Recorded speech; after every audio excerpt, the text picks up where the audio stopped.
Hi, this is the hardest video I've had to make so far. It's a long story, it's a painful story, and I want you to listen because this video is gonna give you some answers and some insight into the way we are, into the way I am as a person, into the way this animal rescue operates. This video is gonna help you understand why we never give up on our animals. It started 8 years ago at a landfill place where people used to dump garbage outside Istanbul in Turkey.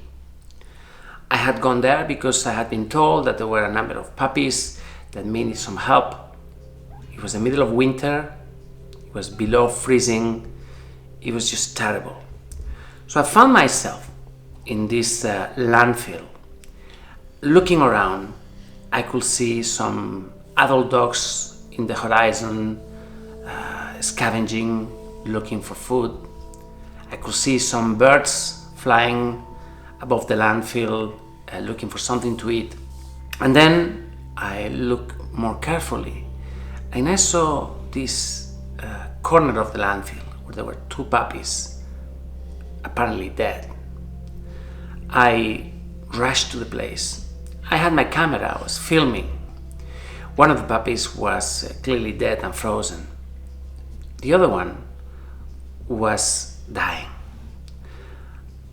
I didn't know what to do. I had my camera on, so I shot it. I shot these images. The puppy was half dead. It was still opening her mouth. It was just so painful. I was frozen. I wasn't used to facing situations like this.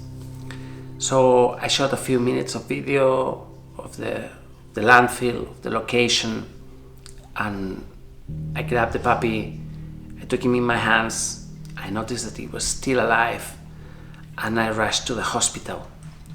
Before going to the hospital, I warmed up the puppy in my lap inside the car. I could see that he was recovering a little bit, so we rushed to the hospital. We arrived to the hospital. He went into intensive care. He had an anal prolapse. He was in really bad shape. Really bad shape. He was half frozen. It was just terrible. I called her Vanya. She was a female, beautiful little thing. Vanya stayed 3 days at the hospital, fighting between life and death. Eventually she made it. I brought her home. A couple of days later, I went back to the same landfill and I found yet another puppy. He was pretty much alive. He was in good shape, but he wasn't going to be making it as well. I could see that in a matter of days, this puppy will be dead. I will never forget the place where I found him. He was standing there, proud, whimpering, so cold, but he was still there, alive. I took him with me. I called him Huckleberry, took him home, introduced him to Vanya. They became brother and sister. My friend Jansu and I raised them, gave them love, gave them a happy childhood, together with a family of cats. I remember in those days, it was the beginning of this channel. I used to post videos of them playing at home, so relaxed, so happy, surrounded by kitties, ourselves. Those were beautiful images. Those were happy days. But there were two puppies, and we were rescuers, and we needed to find them homes. You see, when you're a rescuer, you cannot start piling up and accumulating dogs at home, otherwise you end up with 11 dogs, which I have right now. So we looked for a good home for them. We played some videos. People said, wow, they're so beautiful. And then there was this family that wrote a beautiful letter. They were a family from Canada. Stephanie Mcmullen was her name, Stephanie Mcmullen. I'm giving her full name here. You will understand why later. I basically have her permission to do that. Stephanie Mcmullen. and her husband. They had 2 children. They had another cat, 2 cats. They've had animals all their life, and they seemed to us like a really nice option for Vanya and Huckleberry. They wrote a nice letter. We agreed. So we sent Vanya and Huckleberry from Turkey all the way to Canada. I remember the day they left, it was so sad. So they arrived to Canada. They sent us a picture of Vanya and Huckleberry in the park, and then by the beach, and everything seemed okay. And then about 10 days later, they erased us from their friends list. They stopped talking to us. What's happening? What's happening? Have you seen what Stephanie has done? She erased us from her. They completely cut contact. So we were in a panicky mode. We wrote to them, what happened? There was no reply. What has happened? A few days later, we were told that that couple had dumped one of our dogs, Vanya, the female, had dumped her at a boarding facility, at a training facility. They told them that this dog was aggressive. I mean, imagine, this is a 3-month-old puppy, okay, 3.5-month-old puppy. They told them that the dog was aggressive and that they could do whatever they want with the dog. Wow, we were so upset. We were in such shock. How could this family do this? We immediately contacted the training facility. We told them that we will go there to get Vanya back to us. And think about it. At that time, I'm in Istanbul. Vanya is in Canada, and she has been dumped at a training facility over there, abandoned there. So, really, this is a shocking experience. So we organized for my then friend Rakesh and Jill and her husband Bill to Canada to pick up Vanya.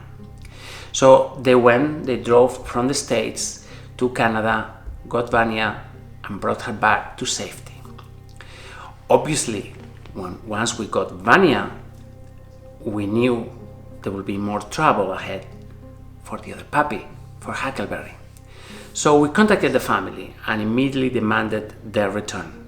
We wanted our dog back. A family that is capable of dumping a 4-month-old, 5-month-old puppy onto a training facility, dump one puppy, keep the other one. These people were not to be trusted. So we demanded the return of the dog. They didn't want to do it. Then those people started talking to some haters, that I will give their names later, and they basically disappeared. We didn't know what was happening. We started legal action. We hired a lawyer in Canada and we demanded the return of the dog. And then the painful truth. The family said that they dumped the dog at a shelter to be killed, to have the dog euthanized, because that little puppy was also aggressive. We couldn't believe it. I was in such shock. So we started a nationwide search in Canada and in the US for our dog. We looked at Pet Finder, we looked at every animal rescue organization. We just couldn't believe how this family could have killed a healthy puppy. And then, bam, we found an identical dog.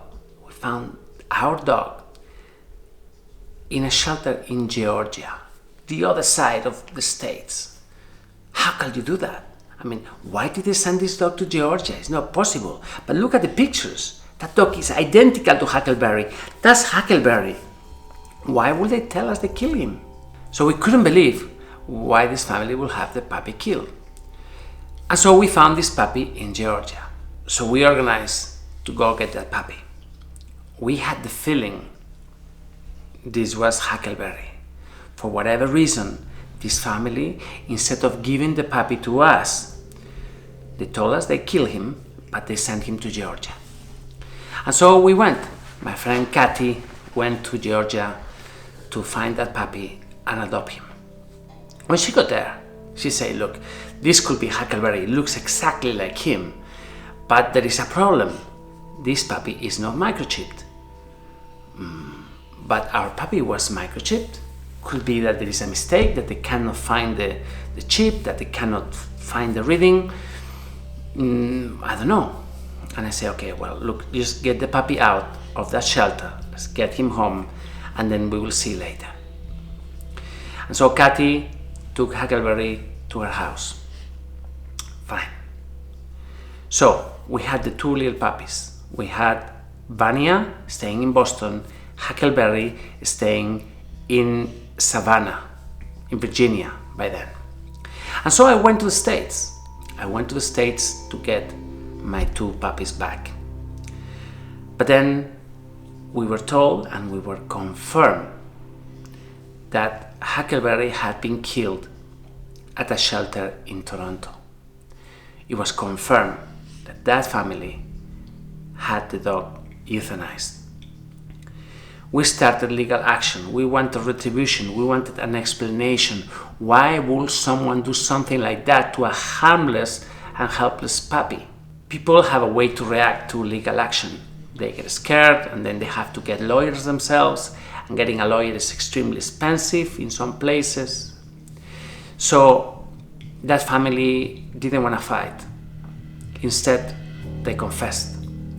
They confessed what they did. They wanted to settle. There was no amount of money that was going to get our dog back. There was no possible retribution for the pain that we experienced, for the way Huckleberry died. And so we asked for a statement. That was the only thing we could get from them. We wanted a statement with the truth, something that one day we could read in public so that people will know. And so we have held to this statement for the last 8 years. And today I'm going to read it to you. I'm going to read it to you because it explains what we went through, because it closes the circle. It gives justice to the life of Huckleberry, the puppy that died. And it also will help you understand why when a family stops contact with us, when a family starts lying and starts giving us stupid excuses and things like what Alba has done with Apollo, we panic and we pursue this matter to the end. So right now I'm going to read you the public apology and retraction of false statements made by Stephanie Mcmullen. I'm not reading it to you, my English is not so great, but listen, because it gives you an insight into the mind of some very cowardly people and the people that help them. So it says, Dear Ivan, Jansu Osman, Recién Fernández, and Let's Adopt Global, I wish to apologize for the pain, suffering, and harm that I have caused you all through my lies and deceit through my failed adoption of Vanya and Huckleberry, the two puppies you miraculously rescued from death's door in Turkey. Mostly, I wish to apologize, even if it is humanly possible, to Huckleberry for the horrendous thing that I did to him. This is written by Stephanie Mcmullen. Okay. He's dead now because of my unspeakable actions, spite, and want for revenge. He was the sweetest, kindest, and most loving dog there ever was, and I cannot bring him back. I did the cruelest thing possible to Huckleberry and to you.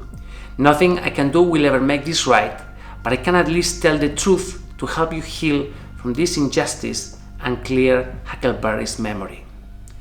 Everything you and Let's Adopt stated and published during this tragic episode was the truth. Everything. All the statements I made in retaliation were false. My lying turned supporters against you and defamed your good organization. My lying prevented Huckleberry from being safely returned to you. After all, that's all you wanted. If I had done that, he'd be alive and happy now. For that, I'm deeply and painfully sorry. I will now tell the truth as it happened. It is time for me to tell the truth. I want you to share this apology with the world, which I'm doing right now, 8 years later, so that the damage I caused and pain you've suffered can begin to be reversed and you can all start the first steps to healing, and someday, perhaps, I will be forgiven. Think about this. So, Stephanie Mcmullen, the truth. I approached Let's Adopt Global and Ivan Jimenez to adopt Vanya and Huckleberry in the early part of 2012. I sent photos of my children to convince Let's Adopt that my family was the right home. Those photos were given to Let's Adopt to use as they wish. Let's Adopt Global expressed their full support during the adoption, and they made clear that if it did not work out, that the puppies could be returned to them at their cost. Once the 2 puppies were delivered at no cost to me from Turkey, I began feeling overwhelmed. I knew it was a mistake. Let's Adopt representatives, particularly Jansu Osman and Ivan Jimenez, myself, work with me and offer everything from training support and advice to financial support from my family, because at the same time I was having marital issues. We did help Stephanie with her own personal life. I fabricated stories of the puppies showing aggression as a pretext for my failing. It seemed Let's Adopt genuinely wanted to help in any way possible, but I did not accept their help, and instead I chose to work with others who shared the suspicions and distrust of Let's Adopt with me. Brew of Mississauga, Tanya Fusco of Peterborough, Dee Watters of Toronto, and Gord Macey of Toronto and others became my support and not Let's Adopt. A mistake I will regret for the rest of my life. My new support structure provided advice that was contradictory to all the advice Let's Adopt had given, and by April 2012, despite Let's Adopt offers of help and clear understanding that the puppies should have been returned to them, I surrendered Vanya to a training boarding facility to do with her whatever they wished. In May 2012, I cut off all communication with Let's Adopt without any explanation, despite their desperate pleas to help me. In July of 2012, I joined a secret Facebook group that Tanya Fusco administered, called Let's Adopt Global Beware. The purpose of the group was to destroy Let's Adopt by any means necessary. I was welcome. Members of the group included Tanya Fusco, Gord Macey, Brew, Claire Talltree, Rakesh Shukla, Amritika Phool, Bratcher Bess, Reme, Vierela, Dee Watters, Darlene Demren, Shaw and Crystal Donovan.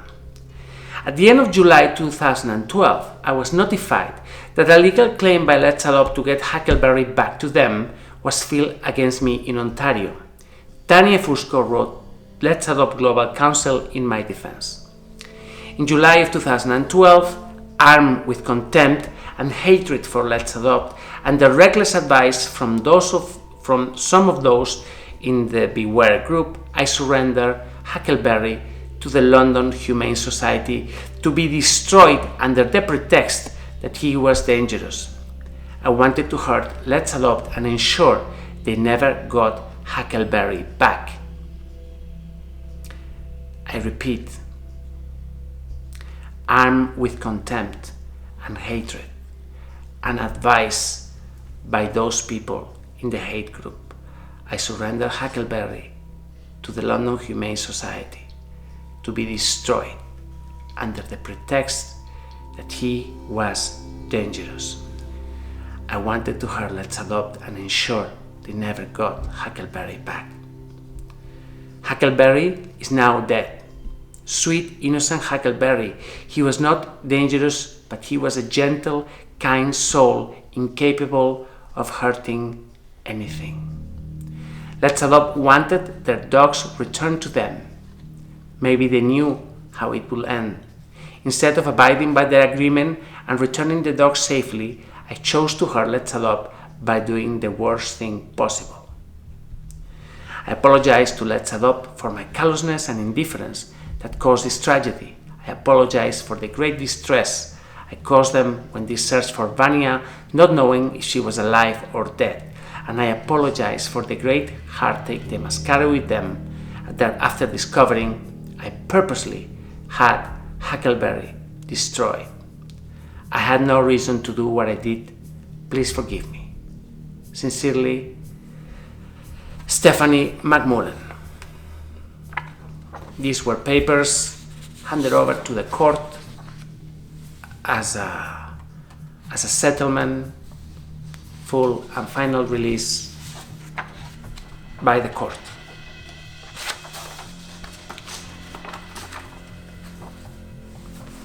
I have waited 8 years to make this video. Instead of focusing on sadness and sorrow, I gave everything to this rescue group. I focused on life. I focused on continuing saving animals.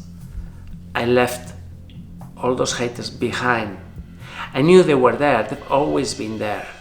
Their small sorrow lives, always lurking, hoping for something for the moment to hurt. Those are small hatred people. These are insignificant people. Tanya Fusco, Gord Macey. Some of them are even dead. Some of them are even dead. And I hope they, in their last days, they remember what happened to Huckleberry and to what happened to all those other animals that their actions destroyed. 8 years waiting to make this video. So what happened to Vanya and Huckleberry? What happened to Huckleberry too? Because as it turned out, that little dog that we rescued in Georgia wasn't the original Huckleberry. So I went to the States. I got Vanya and I got Huckleberry too. Put them together. They met each other. It was a crazy thing at my friend's house in Toronto, in Boston. And I flew them with me back to Spain. They came back with me. They should have never left. Vanya and Huckleberry. They are now, both of them are 8 years old. They've been with me ever since. They have great lives. And you know what? I'm just gonna show them to you how they look right now. Just come with me. Vanya, Huckleberry, ven aquí, va, venid aquí, ¿qué tal? Esta es Vanya, so this is Vanya. Venga. Se vuelven locos con Sergio. So this is Huckleberry. Look, this is Huckleberry too. He's a goofball. He's a goofball. Goofball. Exactly like Huckleberry was. So good. Such a beautiful doggy. Ay! Vanya. So they are now 8 years old. They are growing. They are now becoming older. But they're still like puppies. Eh? Okay. They're so nice. They've been the kindest dogs. Vanya. Huckleberry. And this is Huckleberry too. All American dog rescued from Georgia. Eh? This is the story of Vanya and Huckleberry, the full story. And they are so wonderful. So now you know a little bit more about us. Now you know what we are capable of doing for our animals. Thank you very much for your help. Thanks for helping me save all these dogs and cats and for making these stories possible. Thank you. This is Turkey. This baby is still alive, but there's nothing we can do for them. We'll take him to the clinic and it's too late. He will not even make it there.